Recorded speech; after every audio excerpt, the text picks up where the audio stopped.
If you love fashion, this is a documentary for you. I'm currently watching In Vogue, the 90s. It's on Hulu. It's a 6-part documentary, and I'm going to be recapping each episode with a video here. So this is part 3. Part 1 and 2 are already posted.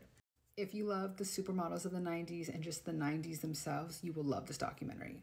The documentary starts with a bang with the young Liz Hurley looking for a gown to wear to the 4 weddings and a funeral premiere.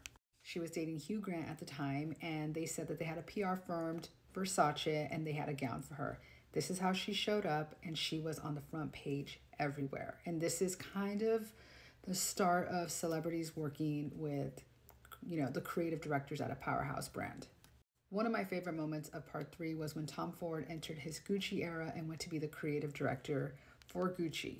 His tailoring is superb. Like, it doesn't get better than this. How gorgeous is this electric blue on Kate Moss? Amber Valletta, spotlight on her. He did a spotlight because he wanted everybody to really pay attention to the clothes and not talk amongst each others. And even Amber Valletta recalls that it is probably one of her most memorable fashion shows to date. I just think the clothes were so well made and executed so well. I want to put this on right now, and we are a couple decades later. The velvet suit is pretty iconic. But then the craziest thing happened. Madonna wore Tom Ford to the Video Music Awards, and suddenly the whole world had to make an appointment with Tom Ford. Gwyneth Paltrow herself was in love with his beautiful suits, and she knew she had to wear it somewhere, so she also wore it to an MTV Awards, and it was talked about everywhere. And she actually recently redid like a 20th anniversary wearing the red suit. Speaking of Gwyneth Paltrow, she actually was asked to do the cover of Vogue, and this is actually where they started putting celebrity faces on the cover. They were doing a lot of models at the time, and they would have a celebrity here and there, but this is where they really started to be consistent with celebrities gracing the cover of Vogue. She was dating Brad Pitt at the time, and kind of in between takes, he went over and he kissed her, and this shot actually made it in the spread in Vogue.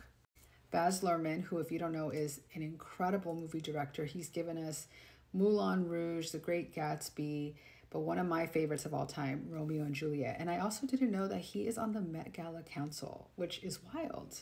But while he was making this masterpiece, which I'm still obsessed with to this day, he reached out to Prada to give him some of the wardrobe for the actual film. The famous blue suit that Leonardo DiCaprio wears is Prada, and Prada at the time really didn't do a lot of wardrobe for movies, but since they were good friends with Baz, they went ahead and did it. This was like a cultural phenomenon. To this day, the vibrant colors, everything about this movie was just so grand.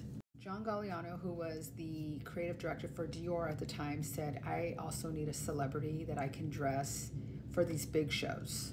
And he came across none other than Nicole Kidman, and she wore this masterpiece to the Oscars. And again, the next day, it was front page everywhere.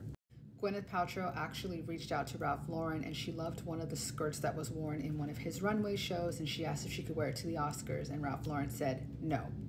He said, "I'd rather just custom make you a gown." And he did use the skirt and created the top, and I just think it was a perfect fit for her. And she actually won the Oscar that year. She won for Shakespeare in Love. This is kind of where designers started to reach out to celebrities to have couture on the red carpet, and the rest is history. Episode 3 was insanely good. I'm so excited for episode 4. Come back tomorrow and I'll have a recap.